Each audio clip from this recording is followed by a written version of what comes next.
ತುಂಬು ಗರ್ಭಿಣಿ ಎಂಎಲ್ಎ ಮತಬೇಟೆಯಾಡಿದ ನಾರಿಮನಿ ವಿಶೇಷ ಕಾರ್ಯಕ್ರಮಕ್ಕೆ ಸ್ವಾಗತ. ನಾನು ಮಹಾಂತೇಶ್ ಹಿರೇಮಠ. ನಾರಿ ಮನಸ್ಸು ಮಾಡಿದ್ರೆ ಏನ್ ಬೇಕಾದರೂ ಮಾಡ್ತಾಳೆ ಅನ್ನೋದಕ್ಕೆ ಹಲವಾರು ಉದಾಹರಣೆಗಳು ಸಾಕ್ಷಿಯಾಗಿವೆ. ಈಗಾಗಲೇ ಅದೆಷ್ಟೋ ಮಹಿಳೆಯರು ಬೇರೆ ಬೇರೆ ಕ್ಷೇತ್ರದಲ್ಲಿ ಗುರುತಿಸಿಕೊಂಡಿದ್ದಾರೆ. ಸೈನ್ಯ ಆಗಿರಬಹುದು, ಪೊಲೀಸ್ ಆಗಿರಬಹುದು, ರಾಜಕೀಯ ಆಗಿರಬಹುದು, ಹೀಗೆ ಮಹಿಳೆ ಕಾಲಿಡದಂತಹ ಕ್ಷೇತ್ರಗಳೇ ಇವತ್ತು ಇಲ್ಲ ಅಂತಾಗಿದೆ. ಆದರೆ ಇತ್ತೀಚೆಗೆ ತಮಿಳುನಾಡಿನಲ್ಲಿ ಓರ್ವ ತುಂಬು ಗರ್ಭಿಣಿ ಮತಬೇಟೆಯನ್ನ ಆಡಿ ಇದೀಗ ಎಂಎಲ್ಎ ಆಗಿ ಹೊರಹೊಮ್ಮಿದ್ದಾಳೆ. ಆಕೆಯ ಹೆಸರು ಪಲ್ಲವಿ ಎಂಆರ್ ಅಂತ ಹೇಳಿ. ಇತ್ತೀಚೆಗಷ್ಟೇ ತಮಿಳುನಾಡಿನಲ್ಲಿ ಟಿವಿಕೆ ಪಕ್ಷ ಅದ್ವಿತೀಯ ಜಯವನ್ನ ಸಾಧಿಸಿದೆ. ವಿಜಯ್ ದಳಪತಿ ನೇತೃತ್ವದಲ್ಲಿ ಅಧಿಕಾರದ ಗದ್ದುಗೆಗೆ ಏರಿದೆ. ಅದರಲ್ಲಿ ಹೆಚ್ಚಿನ ಸಂಚಲನ ಮೂಡಿಸಿದವರು ಬಹಳಷ್ಟು ಜನ ಇದ್ದಾರೆ. ಅದರಲ್ಲೂ ಕೂಡ ಈ ಪಲ್ಲವಿ ಎಂಆರ್ ಎನ್ನುವಂತಹ ಗೃಹಿಣಿ ಬಹಳಷ್ಟು ಗಮನವನ್ನು ಸೆಳೆದಿದ್ದಾರೆ. ತಿರುವಿಕೆ ನಗರ ಎಂಬಂತಹ ವಿಧಾನಸಭಾ ಕ್ಷೇತ್ರದಿಂದ ಫೀಲ್ಡ್ಗೆ ಇಳಿದಂತಹ ಈ ಪಲ್ಲವಿ ಅವರು ಇದೀಗ ಗೆದ್ದು ಬಿಗಿದ್ದಾರೆ. ಇವರ ಹಿಂದೆ ಬಹಳಷ್ಟು ರೋಚಕತೆ ಇದೆ. ಯಾಕಂತ ಹೇಳಿದ್ರೆ ಸಾಮಾನ್ಯ ಜನರೇ ಚುನಾವಣೆ ಅಂತ ಹೇಳಿದ ತಕ್ಷಣ ಬಹಳಷ್ಟು ಓಡಾಟ ನಡೆಸಬೇಕಾಗತ್ತೆ, ಗಲ್ಲಿಯನ್ನು ಸುತ್ತಾಡಬೇಕಾಗತ್ತೆ, ಮತದಾರ ಪ್ರಭುಗಳನ್ನ ಭೇಟಿ ಆಗಬೇಕಾಗತ್ತೆ. ಚುನಾವಣೆ ಅಂತ ಹೇಳಿದ್ರೆ ಬಿಸಿಲಿನಲ್ಲಿ ಪಾದಯಾತ್ರೆಗಳನ್ನು ಕೂಡ ಮಾಡಬೇಕಾಗತ್ತೆ. ಮತದಾರರ ಮನವೊಲಿಸೋದಕ್ಕೆ ಅದೆಷ್ಟು ಹರಸಾಹಸ ಪಡಬೇಕಾಗತ್ತೆ ಅನ್ನೋದು ಆ ರಾಜಕಾರಣಗಳಿಗೆ ಮಾತ್ರ ಗೊತ್ತಿರುತ್ತೆ. ಹೀಗೆ ತುಂಬು ಗರ್ಭಿಣಿಯಾಗಿ, ಅದರಲ್ಲಿ 8 ತಿಂಗಳ ಗರ್ಭಿಣಿಯಾದಂತಹ ಪಲ್ಲವಿ ಅವರು ತನ್ನ ಕ್ಷೇತ್ರದಾದ್ಯಂತ ಕಾಲಿಗೆ ಚಕ್ರ ಕಟ್ಟಿಕೊಂಡವರಂತೆ ಸುತ್ತಾಡಿದ್ರು.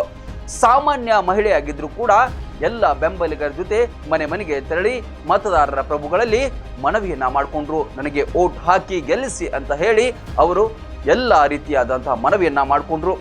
ಆ ತುಂಬು ಗರ್ಭಿಣಿ ಆದಂತಹ ಮಹಿಳೆಯನ್ನ ನೋಡಿದಂತಹ ಮತದಾರರು ಕರಗಿ ಹೋದ್ರು ಏನೋ ಗೊತ್ತಿಲ್ಲ. ಅವರನ್ನ ಬರೋಬ್ಬರಿ 22,000 ಮತಗಳ ಅಂತರದಿಂದ ಆರಿಸಿ ತಂದಿದ್ದಾರೆ. ಇಲ್ಲಿ ಡಿಎಂಕೆ ಪಕ್ಷದ ಅಭ್ಯರ್ಥಿಯನ್ನ ಸೋಲಿಸಿದಂತಹ ಪಲ್ಲವಿ ಅವರು ಇವತ್ತು ಎಂಎಲ್ಎ ಆಗಿದ್ದಾರೆ. ಚುನಾವಣೆಯ ಸಂದರ್ಭದಲ್ಲಿ ಅವರಿಗೆ ಒಂದು ಸಲ ಮೂರ್ಛೆ ಕೂಡ ಬಂದಿತ್ತಂತೆ. ಆಗ ವೈದ್ಯರು ನೀವು ಈ ರೀತಿ ಓಡಾಡಬೇಡಿ, ರೆಸ್ಟ್ ತೆಗೆದುಕೊಳ್ಳಿ ಅಂತ ಹೇಳಿ ಸಲಹೆಯನ್ನು ಕೂಡ ನೀಡಿದ್ರು. ಸ್ವಲ್ಪ ದಿನ ಅವರು ರೆಸ್ಟ್ ತೆಗೆದುಕೊಂಡು ಮಾಧ್ಯಮದವರಿಂದ ಮತ್ತು ಜನರಿಂದ ದೂರ ಇದ್ರು. ಆದರೆ ಮತದಾರ ಮಾತ್ರ ಈ ತುಂಬು ಗರ್ಭಿಣಿಯ ಮಹಿಳೆಯ ಕಷ್ಟವನ್ನ ಕಂಡು ಅವರಿಗೆ ಓಟನ್ನ ನೀಡಿದ್ದಾರೆ. ಇವತ್ತು ಪಲ್ಲವಿ ಅವರನ್ನ ಎಂಎಲ್ಎ ಆಗಿ ಮಾಡಿದ್ದಾರೆ.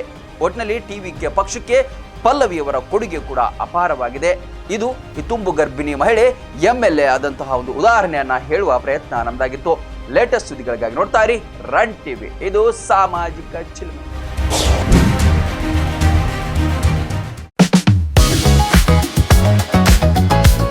ಗ್ರಾಮೀಣ ಭಾಗದಲ್ಲಿ ಅತ್ಯುತ್ತಮ ಶಿಕ್ಷಣ ನೀಡುತ್ತಿದೆ ಸಾಯಿ ಚೇತನ ಶಾಲೆ ಕಸಬಾ ಜಂಬಗಿ.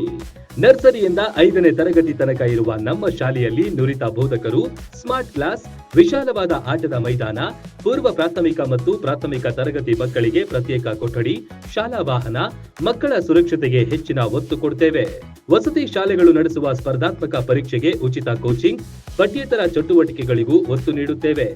ವಾರದಲ್ಲಿ 3 ದಿನ ಆಸಕ್ತ ಮಕ್ಕಳಿಗೆ ಡ್ಯಾನ್ಸ್ ಕ್ಲಾಸ್ ನಡೆಸಲಾಗುತ್ತೆ. ಕೈಗೆಟುಕುವ ದರದಲ್ಲಿ ಗುಣಮಟ್ಟದ ಶಿಕ್ಷಣಕ್ಕಾಗಿ ನಿಮ್ಮ ಆಯ್ಕೆ ಆಗಿರಲಿ ಸಾಯಿ ಚೇತನ ಶಾಲೆ. ಈಗಾಗಲೇ ದಾಖಲಾತಿಗಳು ಆರಂಭವಾಗಿವೆ. ಶೀಘ್ರವೇ ಭೇಟಿ ನೀಡಿ.